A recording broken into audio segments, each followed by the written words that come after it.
Okay, this is going to be weird. It All right. already is. So I'm coming to you live on location from Mount Hope Cemetery.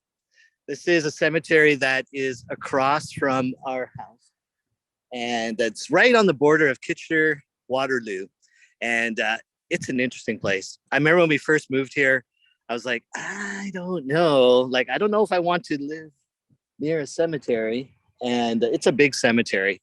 Um, this is right in the core. I'm going to flip my camera around here so you can kind of see. So this is down there is Grand River Hospital. There's new condos coming up. This is Moore Street here, and you can see this cemetery just kind of goes on and on and on and on.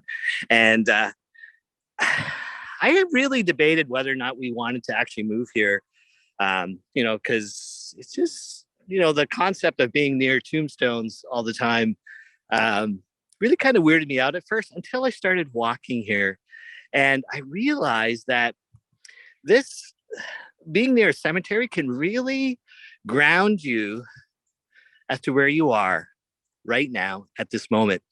I love actually going through and looking at some of the tombstones. I'm in the oldest part of the cemetery right now, and some of these tombstones go back to the early 1800s, and this part here, this actually used to be a church, Catholic church. Is now being renovated into office and condos and stuff. And but you can see this line here. These tombstones are actually very somewhat ornate, some of them, and then some of them are very, for lack of a better term, very poor, very common. And the church really tried to appeal to all different classes of people. And that's one of the things you notice actually as you walk around is that the the grave markers are really for the rich. I mean, there are some amazing, like this is one of my favorite here with this, the one I was just standing with this archangel over this huge, it's probably 30 feet, 40 feet high. And then you've got, you know, tombstones that are just very, I mean, it's just a marker, right? And they've been here long enough that the writing is starting to fade. You can kind of see here, this one, it's been here and it's been weathered. One of the most interesting ones is this one here. I've always wondered, as you walk through, you kind of think, what are the kind of lives that these people lead, right? So you can see this marker here. And then on the actual inscription here, which is kind of interesting because this is one of the few tombstones where there's actually a picture. Here rests the mortal remains Antonio Longo, born in Termini in Maurice, Italy, January 20th, 1869, died in Kitchener in 1921. His wife, Francesca Longo, was born in 1876 and died December 1938. And it's interesting to see this. And then I noticed this marker just behind, and you can see right here. So this is the Longo family. And then right here, it says, in memory of Liberio, son of Anthony and Francesca Longo, born May 1899, died suddenly while praying in St. Mary's Church in Berlin, Ontario, 1911. And then there's some German inscription there. This is the Longo family.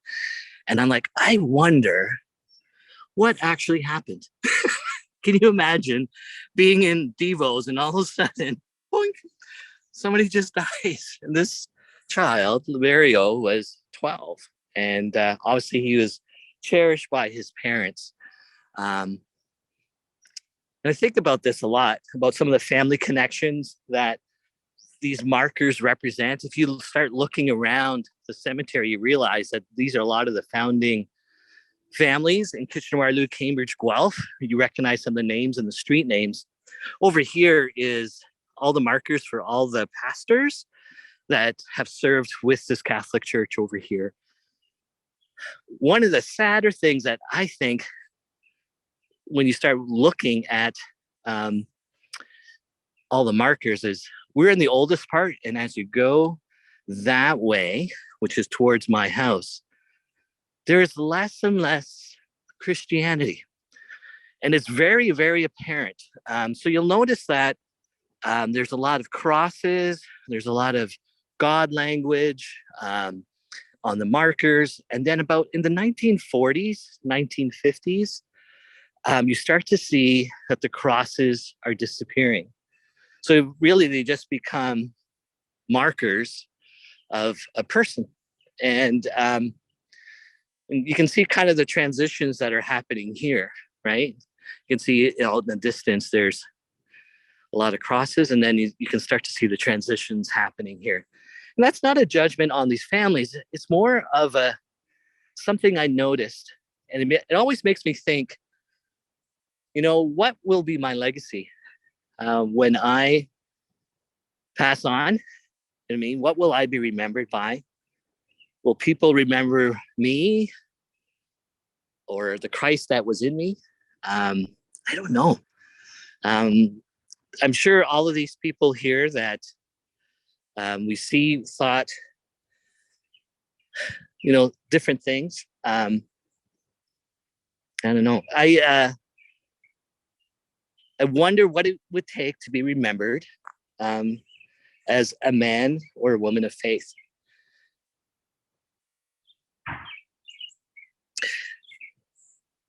Just leave that thought with you.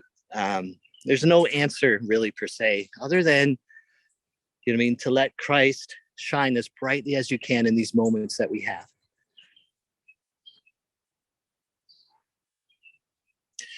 All right. Well, I think I got the prize for the weirdest location for Devos, and I'm going to leave it at that because I'm starting to get creeped out, and I see the cemetery police over in the corner there. So I'm gonna pretend I'm doing stuff near this tree. Okay, here we go. On the prayer calendar, let me actually stop recording because my wife said, "You're not going to actually do that, are you?" I'm like, "Yeah, why not? It'd be so cool." She thinks I'm weird.